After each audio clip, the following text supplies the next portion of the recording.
question is not society versus Rome. I think if you see the whole thing like that, it's a wrong understanding. I definitely don't look at it this way. Since Paul VI, so it's not new. We may say since the Council, you have this apprehension that there is something wrong in the Church.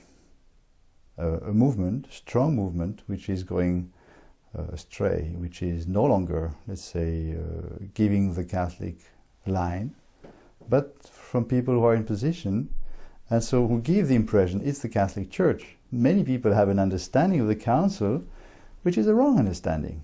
And now we have authorities in Rome who say it. I may say in the discussions, I think, we see that many things which we would have condemned as being from the Council are in fact not from the Council, but the common understanding of it.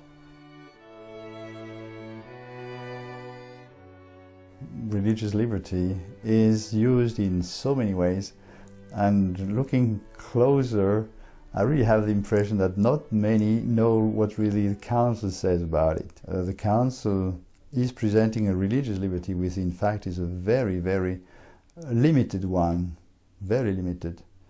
In our talks with Rome, they clearly said that to mean that there would be a right to error or right to choose its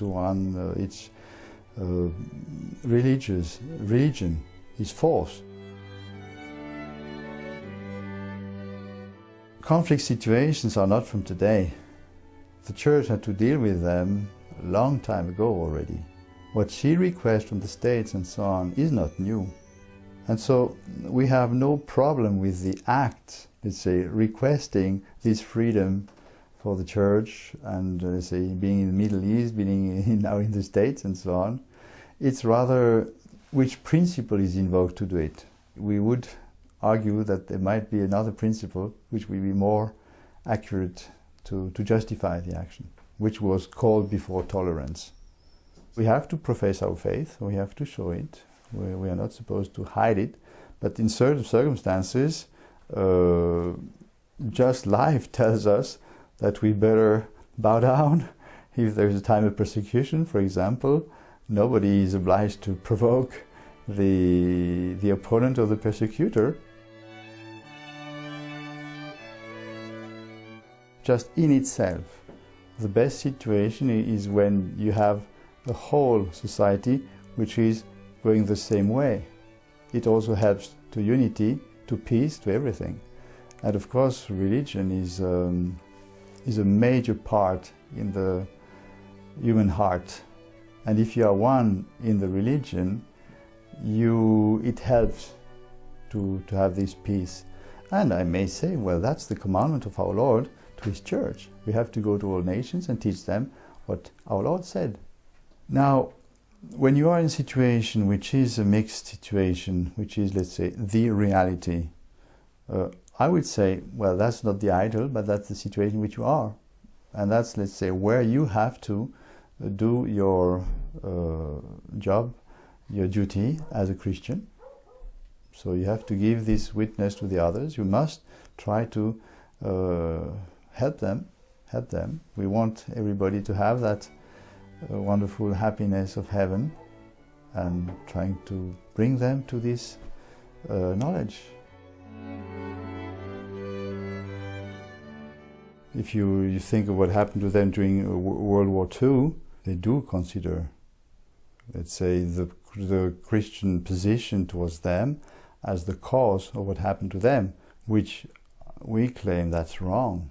It's not true. Hitler he might have been baptized, but his behavior absolutely anti-Catholic.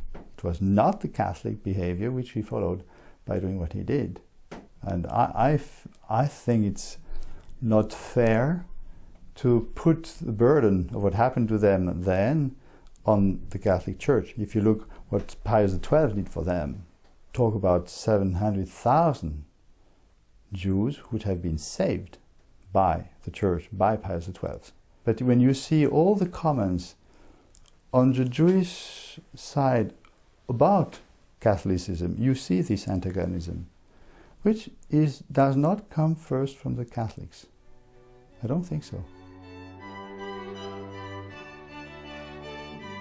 Personally, I would have wished to wait for some more time to see things clearer. But once again, it reappears that the Holy Father wants it to happen now. The move of the Holy Father, because it really comes from him, is genuine. If this recognition happens, it's thanks to him, definitely, and to him alone.